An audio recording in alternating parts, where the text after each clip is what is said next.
¿Quién quiere empezar? Recuerden que pues vamos a hablar el aspecto clínico de la anatomía arterial. No nos vamos a meter en honduras, detalles que no nos van a servir, pero sí necesitamos saber las bases de la anatomía. Entonces, ¿quién es el primero o primera que participa? Yo, doctor. ¿Quién dijo yo, perdón? Majetsi. Majetsi Martínez. Muy bien, Majetsi. Adelante, cuéntanos. Pues bien, iniciamos con la aorta. Sí. Hay un corte transversal en la parte, dividiendo la parte ascendente del callado aórtico. Entonces estamos viendo, pues, desde el callado aórtico. Su primera rama es el tronco brachiocefálico, allí, pero de la aorta serían las coronarias.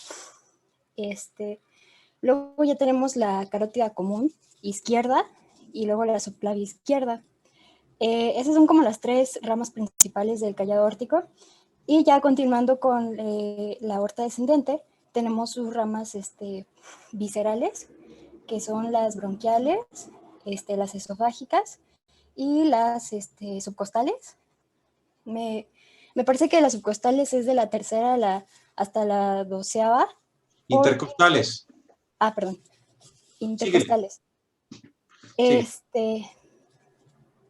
¿Qué más? Bueno, vamos a pasar de callado aórtico a las ramas superiores, ¿de acuerdo? Entonces, de ahí tú hablaste de una rama de ambos lados que empieza hacia el miembro torácico, que es la arteria subclavia. Ajá. La arteria subclavia, antes de continuar, tiene una rama muy importante ascendente. ¿Te acuerdas cómo se llama?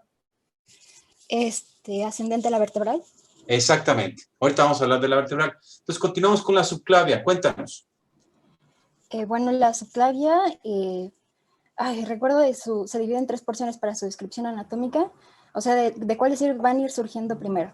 Está la vertebral, está el tronco tirocervical, está... ¿De dónde va subclavia, doctora? Vámonos prácticos. Ok. Bueno, la subclavia se origina del callado aórtico y, bueno, se dice que deja de ser subclavia cuando está en el borde de la primera costilla. Surge del callado aórtico si es del lado izquierdo. Sí, bueno, y del tronco brachiocefálico del lado derecho. Correcto. Entonces llegas hasta la clavícula y hasta ahí es subclavia. ¿Y luego en qué se convierte? En la axilar.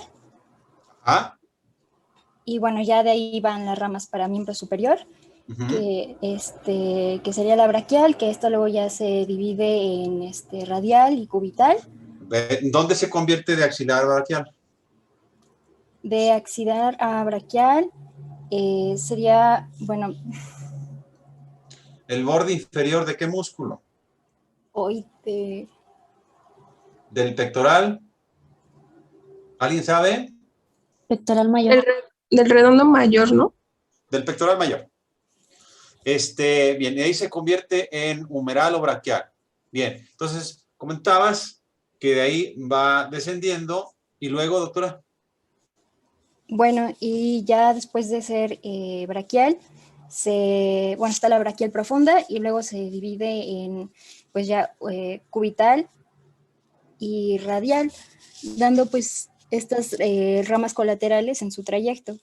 Bien, aquí te voy a detener un momentito. Es muy importante que contemplemos las ramas. ¿Sabes cómo se llaman estas, doctora? Esta de aquí, que va y regresa. ¿Recurrente? Recurrente porque regresa, ¿verdad? Sí. Es muy importante porque estas recurrentes fisiológicamente son muy importantes cuando hay una oclusión. Normalmente cuando hay embolismos, los embolismos suelen detenerse en las bifurcaciones. Si tenemos una bifurcación como esta, las recurrentes, y ocluye ambas arterias, las recurrentes pueden salvar la extremidad en ese momento. La naturaleza ha entendido que en el hombre, en la mujer, en el ser humano, las manos son muy importantes, entonces proveyó de recurrentes como una especie de freno de emergencia o puerta de emergencia por donde puede haber revascularización anatómica en caso de oclusión, ¿de acuerdo? Entonces es muy importante que esas recurrentes estén siempre presentes en ustedes. Bien, entonces se dividen en arteria radial y cubital. Y luego cuéntanos, doctora. Bueno, realmente no estudié bien a profundidad las siguientes de la mano, pero bueno, de la radial y de la cubital ya se anastomosan para formar un arco, pues, que irriga esta parte. ¿Cuántos arcos son? ¿Te acuerdas de eso? El palmar y el dorsal. No, arcos profundo y superficial. Ok. ¿De acuerdo? Y ¿sabes cuál de las dos arterias fisiológicamente es más importante de la radial y la cubital? ¿La radial? No, no le atinaste. Por ende, entonces sería La cubital. la cubital, ¿verdad? Entonces, fisiológicamente es más importante, aunque nosotros palpamos más fácilmente el pulso radial. La cubital lleva más flujo a la mano. Y claro, pues las arcadas aquí vuelven a ser un instrumento de salvación en muchas ocasiones cuando hay oclusión de una o de la otra. ¿De acuerdo? Bien. Y tenemos entonces, bueno, otras ramas, pero fíjense cómo el arco superficial, que es acompañado por la arteria cubital, es más grande que el siguiente arco. ¿De acuerdo? Bien. Entonces, esta es una maniobra que se llama maniobra de Allen. ¿La conoces? Sí, es para ver qué arteria tiene predominancia en la irrigación de la mano.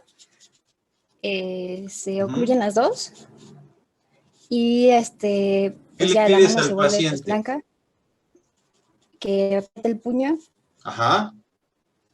Y luego ya las liberamos y extiende la mano y vemos, por ejemplo, cómo se llena más rápido, si con la radial pues abierta o con la cubital.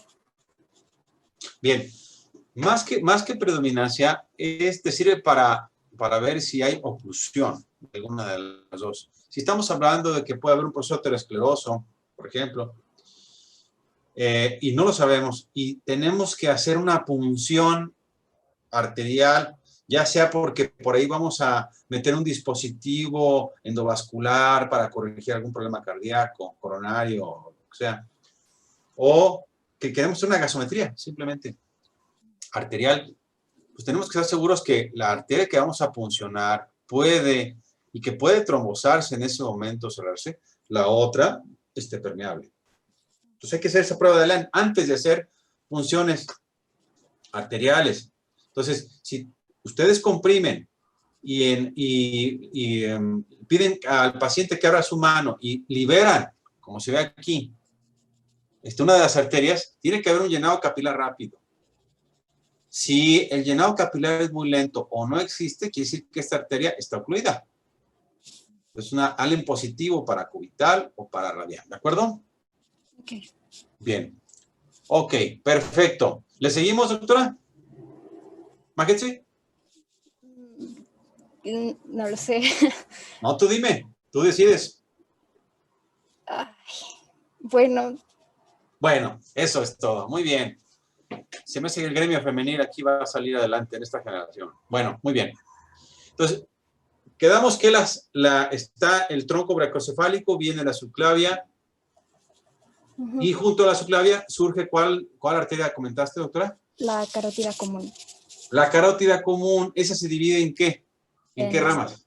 En externa e interna. Externa e interna. Fíjate bien la pregunta que te voy a pedir que me contestes. ¿Qué topografía, no me interesan detalles, qué topografía te irriga la carótida externa? ¿Qué zonas? Pues cara. ¿Cara? Cuello. ¿Cuello? Pues sí, casi todos los externos y superficial. ¿Qué más? Por ahí te falta un detallito. La tiroides superior. ¿Y qué parte de la cabeza, además de cara y cuello, está muy irrigada también? La boca. Exactamente. La boca, el piso de la boca, amígdalas. Sí. Entonces, eso es muy importante. La rama terminal es la temporal superficial. Oh, perdón. Y es muy importante cuando tenemos trauma vascular, por ejemplo, alguna herida por proyectil de fuego que entra en la boca, cómo tienen un sangrado con un agujero por una bala, o cuando accidentalmente los otorrinos a la hora de hacer amigdalectomías se llevan un vaso importante, una rama importante de la carótida externa y empieza a haber sangrado. Bueno, esta es una cirugía de urgencia, hay que entrar a ligar la carótida externa. No le pasa nada al paciente, puesto que no hay irrigación de órganos vitales. Bien. Y luego tienes la carótida interna. En la bifurcación de la carótida interna, esto es un área muy importante, porque es la zona donde normalmente va a haber ateroesclerosis que va a formar problemas hacia la zona que irriga la carótida interna. ¿Qué topografía te irriga la carótida interna, doctora? Pues el cerebro. El cerebro, ¿verdad? Sí. El cerebro, aquí tenemos varias porciones de la carótida interna y cómo tiene incluso una porción petrosa y cómo termina finalmente en el encéfalo. Y acá tenemos la arteria que bien comentabas hace rato, que es la vertebral, que termina también en la parte cerebral. Ahora, tronco basilar. Exactamente. ¿Qué zona te irriga la arteria vertebral? La fosa posterior. Ajá. Y pues bueno, se conecta con la carótida interna. Por la parte posterior. Por la parte posterior, aunque puede haber un porcentaje de pacientes que, bueno, más que nada que no tengan una unión entre todo el polígono, pero sí, esta parte de atrás se conecta con la cerebral posterior. Ahora, entonces, esto es muy importante porque hay aterosclerosis también en arterias vertebrales. Y pues se nos puede hacer fácil hacer una terapia endovascular, pero podemos tener embolismos. Por eso está prohibido, proscrito, hacer terapia endovascular en vertebrales, porque si emboliza a esta zona, ¿qué puede pasar? Pueden los demás participar, ¿eh? No crean ustedes que está prohibido. Pueden complementar con su compañera Mahetsi, ¿eh? ¿Qué puede pasar si emboliza esa zona? Pues, Doctora. Infarto. Infarto en esta porción. ¿Y qué le pasa al paciente? Ceguera. Bueno, es que depende en dónde esté el infarto, ¿no? ¿Qué es ¿Dejaría de respirar? También, sí. Claro. Perdón. Claro, no te preocupes. La clase es para todas las dudas. Para que cuando estén enfrente del paciente no tengan tantas dudas. Ahí sí importa. Entonces, tenemos aquí que puede haber paro cardiorrespiratorio que no va a ser reversible con nada. Pues por eso está proscrito. Proscrito, perdón. Ahora, lo que comentábamos de la arteria carótida interna que te va a irrigar toda esta zona. ¿Te acuerdas cuál es la arteria terminal de la carótida interna? No, doctor, no me acuerdo. ¿Quién se acuerda, doctores, doctoras? Es la arteria oftálmica rama de la arteria central de la retina, y esta a su vez viene ¿de cuál? ¿De la cerebral qué? Cerebral media. Cerebral media, ¿no?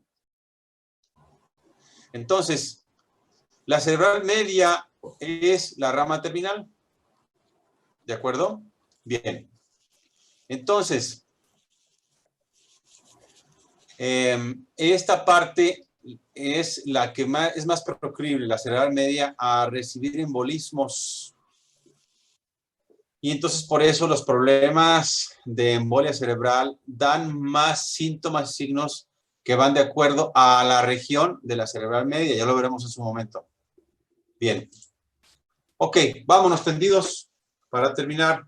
Entonces, ok, doctora, gracias por tu participación.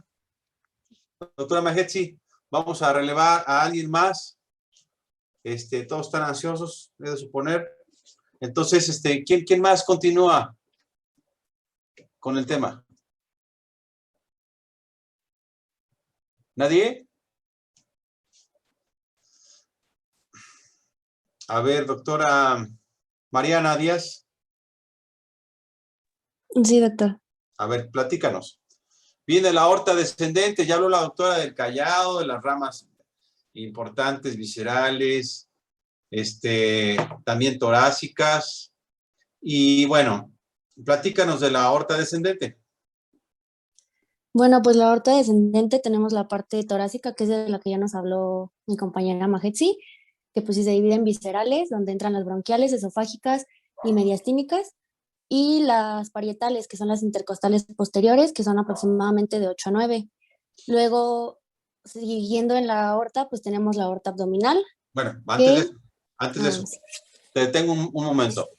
Uh-huh. Este esquema es importante que lo veamos porque unas de las ramas de las intercostales me van a irrigar la médula espinal.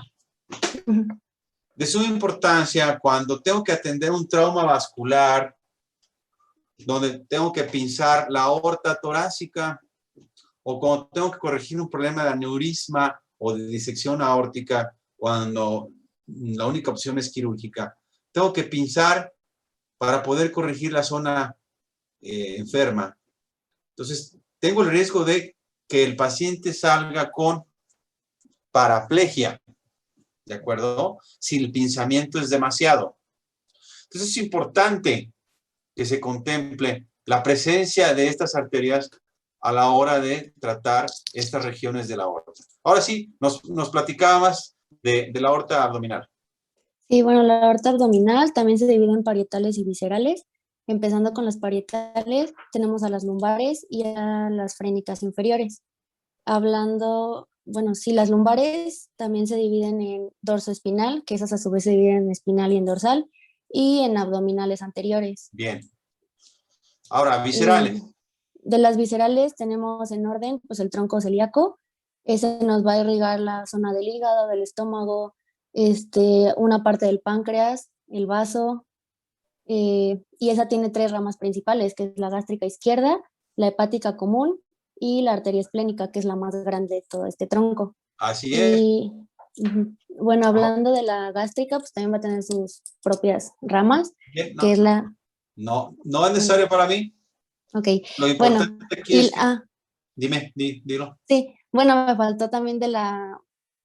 Ah, no, sí, no, ya, era eso, del tronco celíaco. Bien. Entonces, lo importante del tronco celíaco es que me irriga duodeno, páncreas, estómago, vaso y parte del hígado. Recuerden que fisiológicamente hay un vaso predominante. ¿Cuál es el vaso predominante que le da la oxigenación al hígado, doctora? ¿Al hígado? ¿La hepática? Sí. No, la arteria hepática da una parte. ¿Es la vena porta? Es la vena porta. ¿En qué porcentaje? 75. Un 70-75. Por lo tanto, si yo tengo una iatrogenia quirúrgica, un trauma vascular, puedo, en el peor de los casos, ligar la hepática, pero no puedo ligar la porta. Una de las causas por la que no puedo ligarla es porque me irriga la mayor parte del hígado. Entonces, es muerte segura prácticamente si ligo la porta. Bien, entonces, continuabas, doctora. Las otras ramas. La siguiente rama de la abdominal, en las viscerales, es la mesentérica superior. De aquí tenemos varias ramas, que está la pancreatoduodenal inferior. ¿Qué te irriga? También ¿Qué topografía te irriga mesentérica superior? A la mesentérica superior, pues es también toda la parte de páncreas, intestino y la primera mitad del intestino grueso. La primera mitad, correcto. Ajá. ¿Y luego qué rama sigue? La pancreatodenal inferior, la pancreática inferior o de testo, las yeyunales, ileales y cólicas derecha. Ok. ¿Y luego? Luego tenemos suprarrenal media, ya como otra rama de la aorta abdominal. También las renales, que esas nos van a irrigar principalmente pues nódulos linfáticos, la cápsula adiposa del riñón, la pelvis renal y pues todo eso. También tenemos más abajo tenemos las ováricas y testiculares. Pero te faltó. No, ya hablaste de la mesentérica superior, correcto, sí. Ajá. Después de las testiculares. Vamos a dejar las gonadales para que no haya pierde, ¿de acuerdo? Sí. Bien. Luego, ¿continuabas? Mesentérica inferior. ¿Qué topografía te irriga mesentérica inferior? Pues todo el colon izquierdo, sigmoides y todo. Bueno, ya todo lo que faltaba del colon. Ok, ¿y qué más? ¿Qué otra parte recto. te irriga? Recto. Recto. Aquí tienes algunas ramas mesentérica inferior. Aquí es muy importante. Voy a regresarme. Este arco es muy importante, no lo van a creer. Pero es muy importante, no solamente para la circulación intestinal, sino que también me puede servir para la circulación de miembros pélvicos. Porque cuando tenemos una oclusión crónica de la aorta distal, esta rama hiperdesarrolla y la mesentérica inferior irriga las rectales y esas a su vez irrigan ramas intrapélvicas de las ilíacas internas que a su vez pueden llevarme flujo a las extremidades. ¿De acuerdo? ¿Recuerdan esta referencia que les comento? ¿No se les olvida? Que la arcada de la mesentérica inferior puede irrigarme las extremidades inferiores a través de rectales que se anastomosan con las ilíacas internas. Y esas a su vez pueden tener anastomosis con ramas que van hacia las extremidades. Bien. Ok, entonces, bien, aquí se ve. Bien, ya hablamos de mesentérica inferior. Continúa, doctora, por favor. Bueno, ahí me faltó mencionar que las ramas de la mesentérica inferior pues va a ser la cólica izquierda, que se divide en ascendente y descendente, y la cólica izquierda inferior, que son las principales. Y la terminal es la rectal superior derecha. Bien. ¿Cuál es la rama terminal de la aorta? Son 3, de donde lo leí, es la sacra media y las 2 ilíacas comunes. Correcto. ¿Las ilíacas comunes en qué se dividen? En ilíaca externa y en ilíaca interna. Perfecto. ¿Qué topografía te irriga las ilíacas internas? La ilíaca interna, pues ya se va a ir a toda la parte, inferior del cuerpo. Sería la zona pélvica y la, ¿cómo se dice? Bueno, sí, porque se divide en un tronco anterior y un tronco posterior, entonces también va a ser la zona umbilical, los glúteos. Entonces, tiene ramas, te irriga pelvis, como correctamente lo dices. Tiene ramas intrapélvicas y extrapélvicas, entonces te irriga los órganos pélvicos y también la parte externa de la pelvis, como los glúteos, ¿de acuerdo? Bien. Esta fotografía, este esquema es muy importante para recuérdenlo por favor, cuando veamos trauma vascular pélvico. Fíjense ustedes la riqueza de irrigación que hay en esta zona de arterias y venas. Es muy, muy importante y es realmente muy difícil. Si yo tengo un desgarro de las ramas intrapélvicas por algún trauma, es muy difícil que yo pueda reparar vaso por vaso, es un entramado de vaso arterial venosos muy importantes. Entonces, ¿qué vamos a hacer cuando tengamos trauma pélvico? Lo veremos en su momento, pero recuerden esta fotografía para poder pensar en por qué de las soluciones que se ofrecen de tratamiento. Bien, ahora, ¿qué me irriga la arteria ilíaca externa, doctora? La arteria ilíaca externa pues ya nos va a dar a la femoral, Sí. desde el ligamento inguinal hasta el hiato aductor. Bueno, desde ahí ya se considera. Femoral. Ahora, hay nueva nomenclatura. Del pliegue inguinal, ligamento inguinal, a su bifurcación, ¿cómo se llamaría?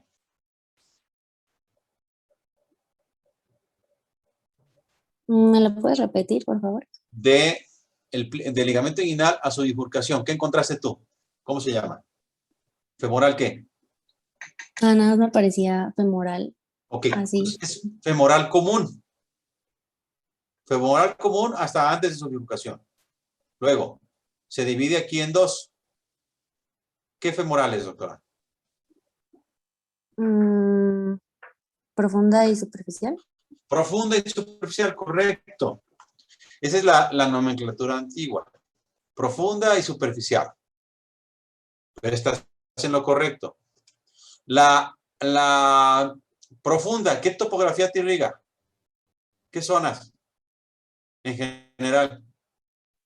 De eso ya no me acuerdo. Ok. Mira, aquí está. Si tú te fijas, las ramas de la profunda te van a irrigar el muslo. ¿De acuerdo? Ahora, la femoral superficial, ahora llamada femoral. Entonces, femoral común, femoral profunda y femoral superficial, ahora llamada femoral. ¿Qué te irriga la femoral o femoral superficial? Pues los músculos. Sí, pero ¿qué parte de la extremidad? Pues el muslo. No, ya quedamos que el muslo es irrigado por la femoral profunda. Ujú. Entonces, la femoral superficial, ¿qué te irriga? A ver, ayúdenle a la doctora, por favor. ¿Quién más? ¿Quién más levanta la mano? O abre su micrófono, como quieran ustedes. Va a irrigar el muslo, la rodilla, parte del periné, parte de la cadera también. La femoral superficial. Sí. La femoral superficial, que o es o femoral. Fíjate bien, doctora. Me irrigará. Bueno, parte del periné, no. La femoral superficial no tiene ramas. O femoral. ¿Perdón? Perdón, doctor. Le estaba confundiendo con la femoral. Ok, entonces la femoral superficial, ¿qué te irriga? No lo sé. Perdón. Ok. A ver, ¿quién sabe? No se montonen. A ver, el gremio masculino, ¿cómo? O sea, puras chicas han salido al quite, ¿y ustedes qué? A ver, Manuel Plasencia, ¿estás presente? Ya he estado de baja, doctor. Ah, ¿alguien más ha estado de baja? ¿Nadie más?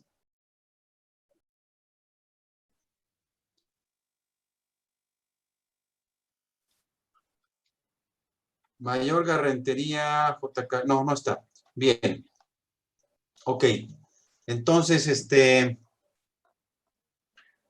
Roberto González Ramírez. ¿No estás presente, doctor? Bueno, ok. Raúl Alonso. Sí, doctor. A ver, cuéntanos. ¿Qué Es- topografía te irriga?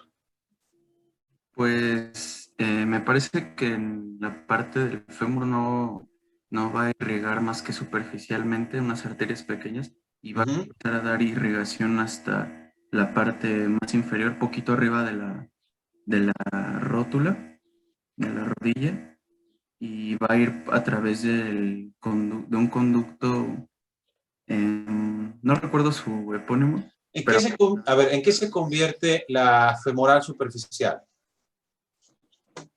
Aquí viene y después cambia de nombre. ¿En qué se convierte? Es en la, no sé si es en la perforante. Es en la poplitea. Es en la Poplitea. poplitea. Es en la poplitea. Es poplitea. A ver, doctora Carla, tú respondiste, ¿verdad? Sí, doctor. ¿Es poplitea o popitlea? A ver. Con pele. Poplitea. Exactamente. Poplitea. Entonces, que se vea que rotaron por angiología. No digan popitlea.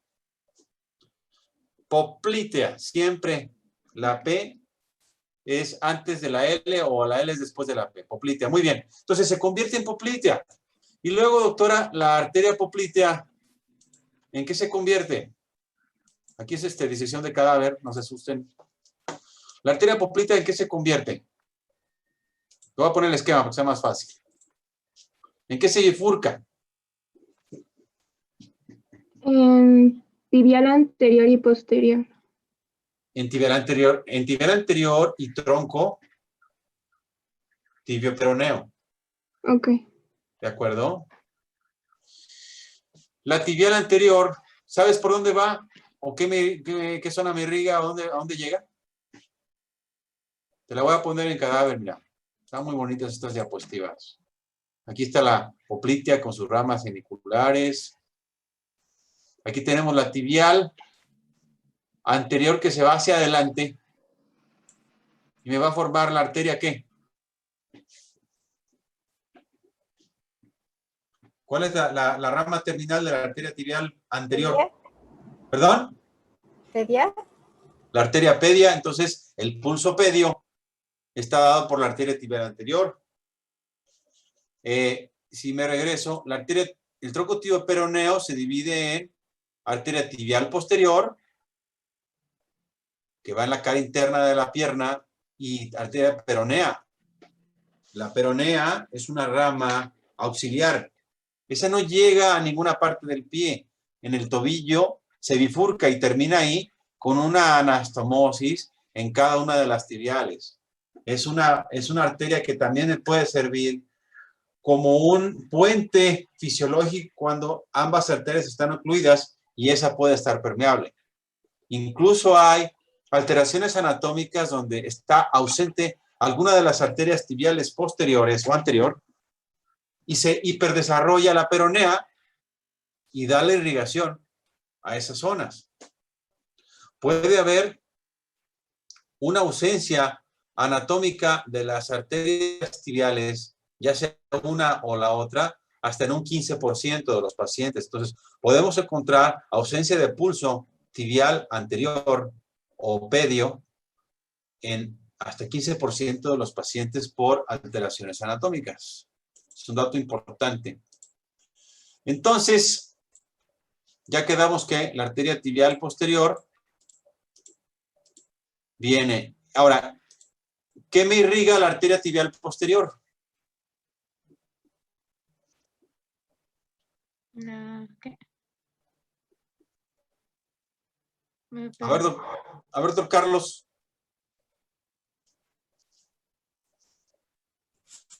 ¿Qué parte te irriga la arteria tibial posterior? Pues la arteria tibial posterior irriga lo que son los músculos de la parte posterior de la pierna. Ajá. Los nemios, el sóleo. ¿Y cuál es la rama terminal de la tibial posterior? ¿A dónde va? Híjoles. Pues esa creo que era la dorsal. No se trata de atinarle. Si no sabes, pues mejor es válido decir que no sabes. ¿Alguien más? A ver. Acuérdense que era el tema de hoy. Doctora Esmeralda, ¿estás por ahí?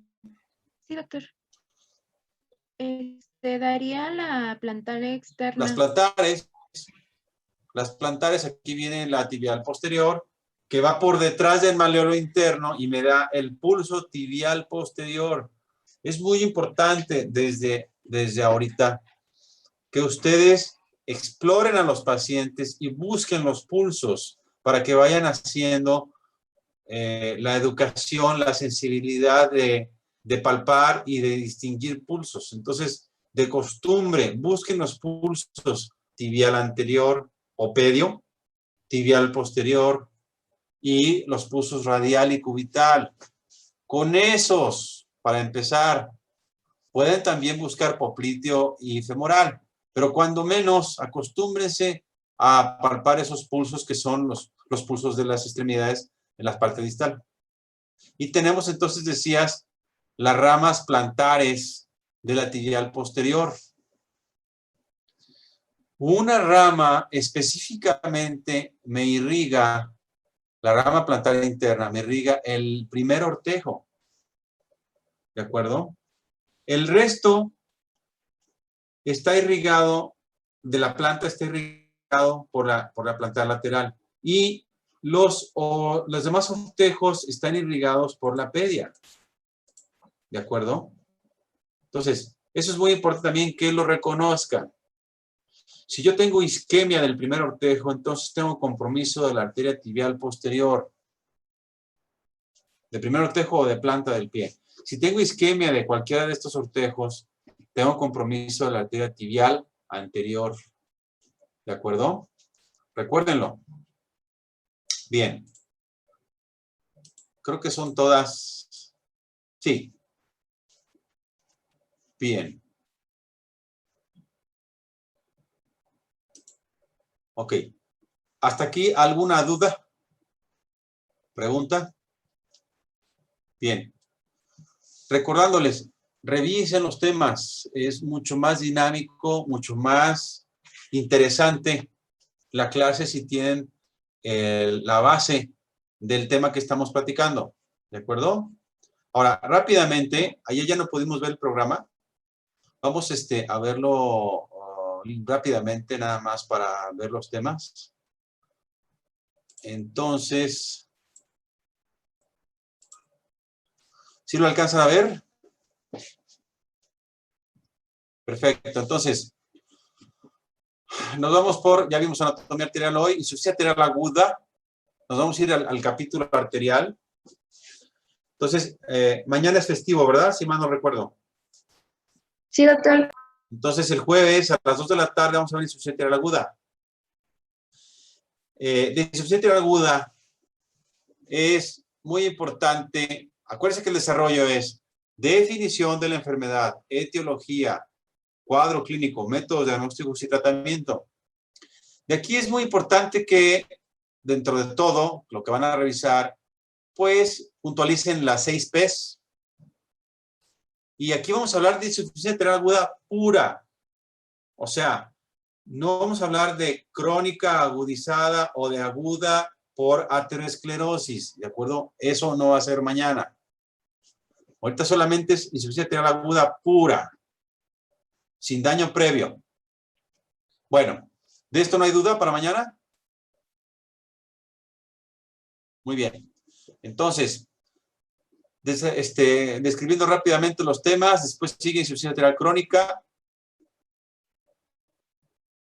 Después vamos a hablar todo el aspecto arterial, enfermedad carotídea y vértebro basilar, isquemia mesentérica, hipertensión renovascular, aneurismas. Este es, digamos, el capítulo arterial.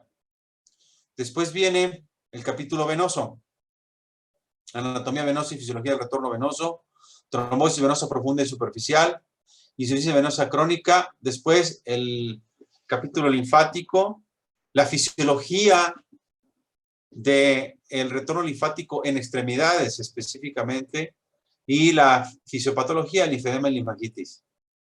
Y después nos vamos a misceláneas, a varias fístulas arteriovenosas y malformaciones vasculares, vasculitis y vasculopatías espásticas, trauma vascular, síndrome de salida de tórax y pie diabético. ¿De acuerdo? Bien, aquí hay un día que es perdón ustedes, aquí está equivocado. El 31 es lunes, ¿no? Bien. El viernes, el 31 va a ser el examen, pero el viernes es un día comodín, porque puede ser, siempre me gusta dejar un día para usarlo por si hay alguna eventualidad donde no pueda dar clase un día, o para extender alguno de los temas. Si hay oportunidad, vemos trauma vascular en 2 partes. ¿De acuerdo? Si no, lo vemos en una, pero básicamente así vamos a desarrollar el programa. ¿Ok? ¿Dudas, preguntas?